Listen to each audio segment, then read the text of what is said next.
তো চলে এসেছি তোমাদের সামনে বিয়েবাড়ির আর একটু মিনি ব্লগ নিয়ে। তোমরা যেহেতু এই ধরনের ভিডিওগুলো দেখতে পছন্দ করছো, তাই এই ধরনের ভিডিওগুলোই দিচ্ছি। আর এখানে ফার্স্টে থালা, টিস্যু আর মেনু কার্ড দিয়ে গেছে। তারপরেই এসছে vegetable chop and salad and sauce. Vegetable চপটা দিয়ে সস অ্যান্ড স্যালাড খেতে অসাধারণ লেগেছে, এই একমাত্র এটাই ভালো ছিল। তারপর আমি নিয়ে এটা বৌদির পাত থেকে একটু ভিডিও করে দেখালাম। তারপর ভাত এসেছে, ডাল, তারপর আলু পোস্ত।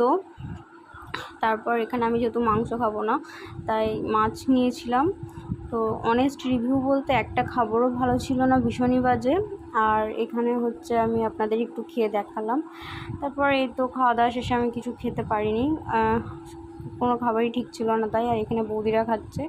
আর এখানে সবশেষে চাটনি, তারপর পাঁপড় দিয়েছিল, ওটার ক্লিপ নিতে পারিনি। তারপর আইসক্রিম। সবশেষে এই তো বাড়ি ফিরছি।